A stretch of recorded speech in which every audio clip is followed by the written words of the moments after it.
Hi friends, ಕ್ರಿಶ್ ಕಿಚನ್ಗೆ ಸ್ವಾಗತ. ಇದು ಇವತ್ತು ಮೊಟ್ಟೆ ಮತ್ತು ಕಾರ್ನ್ಫ್ಲವರ್ ಇದನ್ನು ಹಾಕಿ ಗೋಬಿ ಮತ್ತು ತರಕಾರಿನ ಹಾಕಿ ಒಂದು ಗ್ರೇವಿ ಮಾಡೋದು ಹೇಳ್ಕೊಡ್ತೀನಿ. ಡಿಫ್ರೆಂಟಾಗಿರೋ ಗ್ರೇವಿ. ಇದು ಕ್ರಿಶ್ ಕಿಚನ್ಗೆ ಬಂದರೆ ನಿಮ್ಗೆ ಹೊಸ ಥರ ಅಡುಗೆಗಳು ಸಿಗುತ್ತೆ. ಫಸ್ಟ್ ಏನು ಮಾಡಬೇಕು ಅಂದರೆ ಈ ತರಕಾರಿ ಮತ್ತು ಈ ಗೋಬಿನ ಸ್ವಲ್ಪ ಕಟ್ ಮಾಡ್ಕೊಳ್ಳೋಣ, ನಮ್ಗೆ ಎಷ್ಟು ಬೇಕಷ್ಟು. ನೋಡಿ ಹೂಕೋಸನ್ನ ಸ್ವಲ್ಪ ಕಟ್ ಮಾಡ್ಕೊಂಡು ತೊಳ್ಕೊಂಡಿದ್ದೀನಿ. ಮತ್ತು ಅದಕ್ಕೆ ಸ್ವಲ್ಪ ತರಕಾರಿನೂ ಹಾಕ್ತಿದ್ದೀನಿ. ತರಕಾರಿನೂ ಹಾಕಿ ಇದನ್ನು ಬಿಸಿನೀರಿಗೆ ಹಾಕ್ಬೇಕಲ್ಲ ಒಂದೇ ಸರಿ, ಅದಕ್ಕೆ ತೊಳ್ಕೊಂಡು ಒಂದೇ ಸರಿ ಹಾಕೋಣ ಅಂತ. ಇವಾಗ ಬಿಸಿನೀರಲ್ಲಿ ಇಟ್ಟರೆ ಅದು ಸ್ವಲ್ಪ ಬೇಯುತ್ತೆ, ಹಂಗೆ ಬಿಸಿನೀರಿಗೆ ಹಾಕ್ದಂಗೂ ಆಗುತ್ತೆ. ಅದಕ್ಕೆ ಇದನ್ನು ಗ್ಯಾಸ್ ಮೇಲೆ ಇಡ್ತೀನಿ ನೀರು ಹಾಕಿ. ನೋಡಿ ಸ್ಟವ್ ಹಚ್ಚಿ ಇವಾಗ ಇಟ್ಟಿದ್ದೀನಿ, ಅದು ಸ್ವಲ್ಪ ಬಾಯ್ಲಾಗಲಿ. ನೆಕ್ಸ್ಟ್ ನೋಡಿ ಫ್ರೆಂಡ್ಸ್, ಇವಾಗ ಒಂದು ಚಿಕ್ಕದಾಗಿ ಮಸಾಲೆ ರೆಡಿ ಮಾಡ್ಕೊಳ್ಳೋಣ. ನಾನು ಒಬ್ಬನೇ ಮಾಡ್ತಿರೋದು, ಅದರಿಂದ ಎಲ್ಲ ಕಿಚನ್ ಸ್ವಲ್ಪ ಗಲೀಜಿದೆ, ಅಡ್ಜಸ್ಟ್ ಮಾಡ್ಕೋಬೇಕು. ಮಿಕ್ಸಿಗೆ ಟೊಮೊಟೊ ಹಾಕೊಳ್ಳೋಣ, ಸ್ವಲ್ಪ ಜಾಸ್ತಿನೇ ಹಾಕೊಳ್ಳೋಣ, ಟೊಮೊಟೊ ಚೆನ್ನಾಗಿರುತ್ತೆ. ನೆಕ್ಸ್ಟ್ ಈರುಳ್ಳಿ ಹಾಕೊಳ್ಳೋಣ. ನೆಕ್ಸ್ಟು ತೊಳೆದು ಬಿಡಿಸ್ಕೊಂಡಿರುವಂಥ ಶುಂಠಿ, ಅದನ್ನು ನೆಕ್ಸ್ಟು ಹಸಿರು ಮೆಣಸಿನ್ಕಾಯಿ, ಹಾಗೆ ಬೆಳ್ಳುಳ್ಳಿ ಮತ್ತು ಕೊತ್ತಂಬರಿ ಸೊಪ್ಪು. ಇದಕ್ಕೆ ಮಸಾಲೆಗೆ ಸ್ವಲ್ಪ ಇದಾಕೋಣ. ಮಸಾಲೆಗೆ ಚಕ್ಕೆ, ಲವಂಗ, ಸ್ವಲ್ಪ ಕಾಳು ಮೆಣಸು ಮತ್ತು ಓಂಕಾಳು ಹಾಕಿ ಇದನ್ನು ರುಬ್ಕೊಳ್ಳೋಣ. ಚೆನ್ನಾಗಿ ನೈಸಾಗಿ ರುಬ್ಕೊಳ್ಳೋಣ. ನೋಡಿ ಫ್ರೆಂಡ್ಸ್, ಸ್ವಲ್ಪ ನೀರು ಹಾಕಿ ರುಬ್ಕೊಳ್ಳೋಣ. ನೋಡಿ ಫ್ರೆಂಡ್ಸ್, ಈ ಥರ ರುಬ್ಕೊಂಡಿದ್ದೀವಿ. ಇವಾಗ ಬಾಣಲಿ ಇಟ್ಟಿದ್ದೀನಿ. ಈ ಬಾಣಲಿ ಬಿಸಿ ಆದಮೇಲೆ ಆಯಿಲ್ ಹಾಕ್ಕೊಳ್ಳೋಣ. ಮೊದಲು ಆಯಿಲ್ ಹಾಕ್ತಿದ್ದೀನಿ.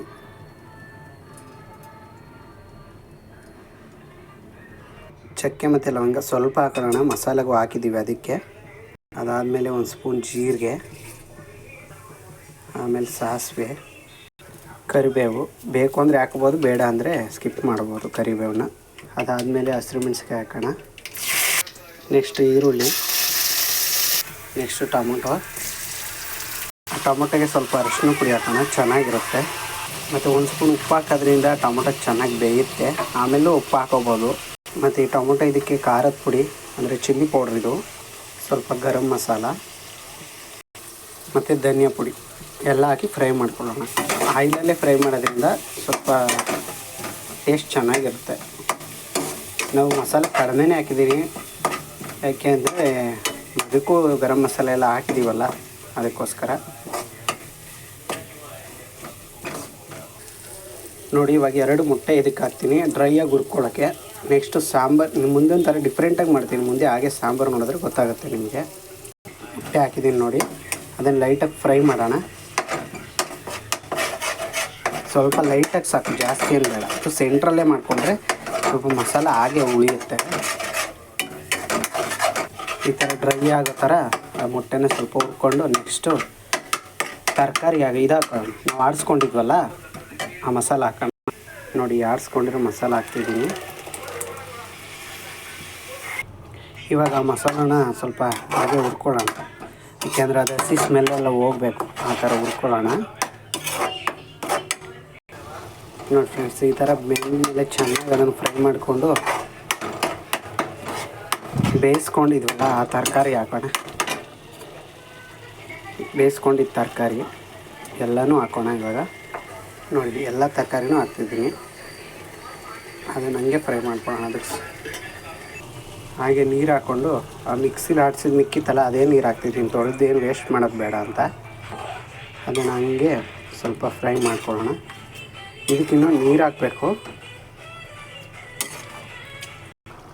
ಇನ್ನು ಇದಕ್ಕೆ ಎರಡು ಲೋಟ ನೀರು ಹಾಕ್ಕೊಳ್ಳೋಣ. ಸ್ವಲ್ಪ ನೀರು ಜಾಸ್ತಿ ಆದರೆ ಬೆಸ್ಟ್, ಯಾಕೆಂದರೆ ಅದ್ರ ಮೇಲೆ ಮೊಟ್ಟೆ ಹಾಕ್ತೀವಿ ನಾವು ಇವಾಗ, ಹಸಿ ಮೊಟ್ಟೆನ. ಚೆನ್ನಾಗಿ ಮಳ್ತಿದೆ, ಅದು ಮಳ್ಳಾದ್ಮೇಲೆ ಎಗ್ ಹಾಕೋಣ. ಮತ್ತೆ ನೋಡಿ ಫ್ರೆಂಡ್ಸ್, ಇವಾಗ ಫ್ಲೇಮ್ನ ಕಡಿಮೆ ಕೊಟ್ಬಿಟ್ಟು ಅದಕ್ಕೆ ಒಂದೊಂದೇ ಮೊಟ್ಟೆನ ಒಡೆದು ಬಿಡೋಣ. ಅದನ್ನೇನು ಕಲಿಸ್ಬಾರ್ದು, ಹಂಗೆ ಒಂದೊಂದು ಕಡೆ ಬಿಡೋಣ. ಫ್ಲೇಮ್ ಸ್ವಲ್ಪ ಕಡಿಮೆ ಕೊಡಬೇಕು. ನಮ್ಮ ಫ್ರೆಂಡ್ಸ್ ಇವಾಗ 4 ಜನ ಇದ್ದೀವಿ, ಅದಕ್ಕೆ ನಾವು 4 ಮೊಟ್ಟೆ ಹಾಕ್ತಿದ್ದೀನಿ. ನಿಮ್ಮ ಮನೇಲಿ ಎಷ್ಟು ಜನ ಇರ್ತಾರೆ ಅಷ್ಟು ಬೇಕು ಅಂದರೆ ಅಷ್ಟು ಹಾಕ್ಕೊಳ್ಳಿ. ಅದನ್ನು ಒಂದೊಂದು ಕಡೆ ಬಿಡ್ತಿದ್ದೀನಿ. ಅದನ್ನೇನು ಕಲ್ಸೋಕೆ ಹೋಗ್ಬಿಡಿ, ಅದೇ ಹಂಗೆ ಹಾರ್ಡಾಗಿರುತ್ತೆ ಸ್ವಲ್ಪ ಬಾಯ್ಲ್ ಆದಮೇಲೆ.